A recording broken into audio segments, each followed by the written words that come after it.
In the turmoil of the Second World War, amidst the echoes of conflict and despair, a question lingers. How did humanity persevere amidst the chaos? Beyond the battles won and lost, there exists a quieter, yet profoundly impactful story. One of resilience, connection, and the enduring power of music. When we take a look at music and the role that it served in the Second World War, we begin to see it everywhere. We see a lasting cultural impact that we still feel to this day. But when we looked closer, we also found these. Again, and again, and again. So what are they? Where did these pianos come from? And what effect did they have on the war effort? To understand what made these instruments so special, we have to look back to a very particular moment in our history, the grand piano. And there's no better place to start than with German-born immigrant Henry E. Steinway. A humble piano maker, he arrived in New York on March 5th, 1853, and set up shop on Varick Street on the west side of Manhattan, where he continued to manufacture square grand pianos like he had back home in Germany. He Americanized his surname to Steinway, and he sold his first piano for $500. And thus, Steinway and Sons was born. With a focus on craftsmanship and build quality, Steinway and Sons were determined to build the best pianos possible. With a 350-strong workforce consisting mostly of German speakers, the tradition Steinway brought with him was passed down and innovated upon from generation to generation. Filing patent after patent, Steinway and Sons are known for creating what we know today as the modern piano.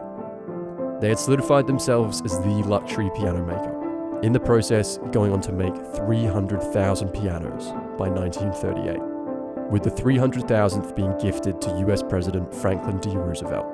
It was a true American success story, but that all came to a screeching halt in 1941 when the United States declared war on Nazi Germany. Resources almost instantly became redirected to the American war effort, with heavy restrictions on domestic production.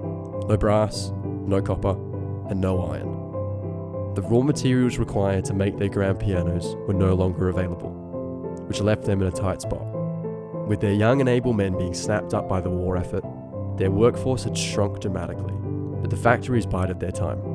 For the first time in history, hiring women and manufacturing tails and wings for military transport gliders, as well as securing the contract from the National Casket Company for the production of coffins. It was a morbid yet true reflection of the times.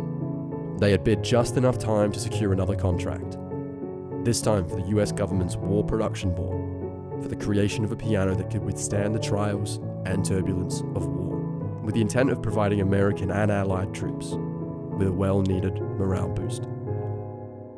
Theodore E. Steinway was the company's serving president, and having 4 sons serving in the military at the time, was committed to creating a piano that could be transported across the globe to the very front lines.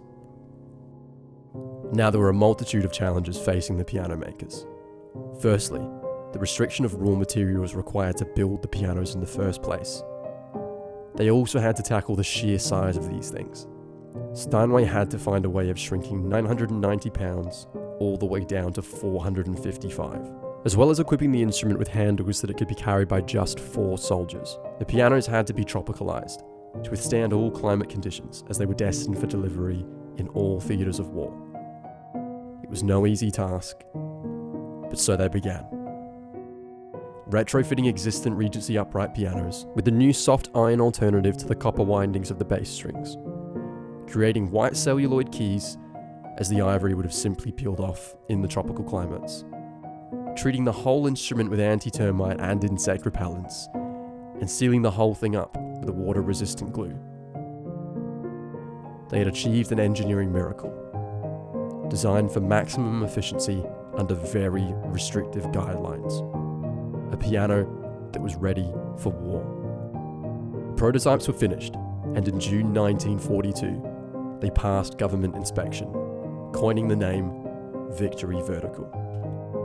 They had secured an order of 405 pianos by the War Production Board. Once manufacturing began, so did distribution. They were packed into a transporting crate which contained tuning tools and sheet music for the soldiers.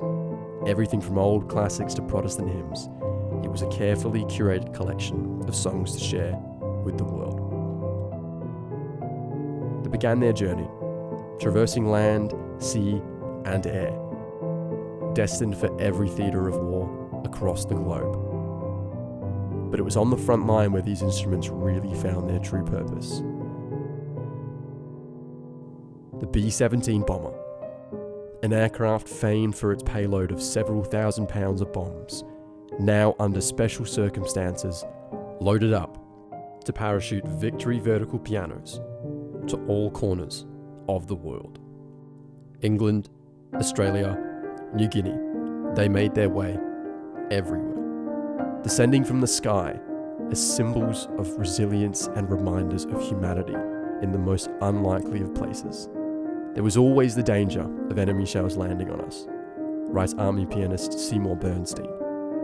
We placed the pianos at the foot of a hill as a precautionary measure. Those men sat and listened to us, merely because they wanted to. It was here that we made countless converts to the classics amongst men who had never heard a single note of serious music before. They had made their way all over the world. A dance band in the Philippines, an orchestra in Hospital 108 in the Solomon Islands. Most famously, Bob Hope and his travelling troupe variety show made great use of these pianos, as they were the only instrument of its kind available on the front lines. Where there was music, there were victory verticals. And the music had proved to be an integral part of the American war effort. Violinist and composer Yehundi Menuhin came out of retirement and went on to perform more than 500 concerts to American and Allied troops, writing, "A change occurs when men are taken overseas. That change makes them more contemplative, emotional, and nostalgic. They are different human beings. They need inspiration, need more than a joke." The impact that music had on morale was undeniable. It greeted returning soldiers home from the front lines and provided solace and tranquility to the wounded in hospitals. It united thousands at camps and gave everybody the opportunity to share in the same melodies as their distant loved ones. For those in need, it provided a means of escape and reflection. In a period marked by division, it achieved what many found challenging. It brought us together. In 1944, the US Armed Forces placed an order of 589 of these pianos, so that each unit would have 4 of its own. This delivery schedule may appear slim to you, reads a company memo to the US War Department. But we must call attention to the fact that our upright piano department was composed mostly of young men, many of whom are now in the service. When 1945 had come around, the war had finally ended. At that point in time, Steinway and Sons had sold some 5,000 victory vertical pianos. But what happened to them? Richard K. Lieberman, author of Steinway and Sons, writes that roughly half were sold to the United States Armed Forces, and the balance were brought by approved essential users, religious organizations, educational institutions, hotels, and other places of public gathering. And given the circumstances of war, it's safe to assume that a lot of these pianos simply didn't make it home. Despite their renowned durability, an article in Etude magazine from 1950 recounts 3 victory verticals succumbing to the harsh conditions of monsoon season in the Philippines, citing their waterlogged tone, stuck keys, missing ivories, squeaky pedals, and their scarred, chipped olive drab exteriors, writes Elizabeth Randall. No offence to the inherent good breeding of these instruments, they had been subject to a few years of tropics and war command treatment. With a large turnover of military personnel, it was easy for maintenance to become neglected. In this instance, Elizabeth notes that once the depot had considered them too far gone to repair, they were salvaged for parts. This practice was without any sense of value of the workmanship and quality of these instruments. A constant military personnel turnover, destruction, and maintenance required over time had made our research efforts to locate these pianos incredibly difficult. With various online sold listings and the odd museum or two within its possession, the pianos were evidently hard to come by, existing simply as a relic of our history, an old war story lost to time. But as our luck would have it, we caught word of a preserved, playable Victory Vertical located all the way in Los Angeles, California. Motivated by our passion for its unique history and our urge to share its story with the world, we decided to travel halfway across the globe on a mission to preserve it for future generations. We were given the opportunity to sample the piano in a world-famous recording studio and decided on using a series of vintage microphones, including ones from the 1940s when the piano was originally built. Fixed on capturing the character and history of the Victory Vertical, we decided to take a trip to an old radio museum where we recorded a selection of period-accurate radios of the era, exactly how those in the 1940s would have heard the instrument. It's the rich history, the character, and the very real challenges overcome by this instrument that pulled us in. But we never would have guessed of the rabbit hole it would lead us into. The Victory Vertical piano has truly earned its stripes, captivating, sharing, and opening up an entire generation to the therapy of music. Connecting to those who needed it most.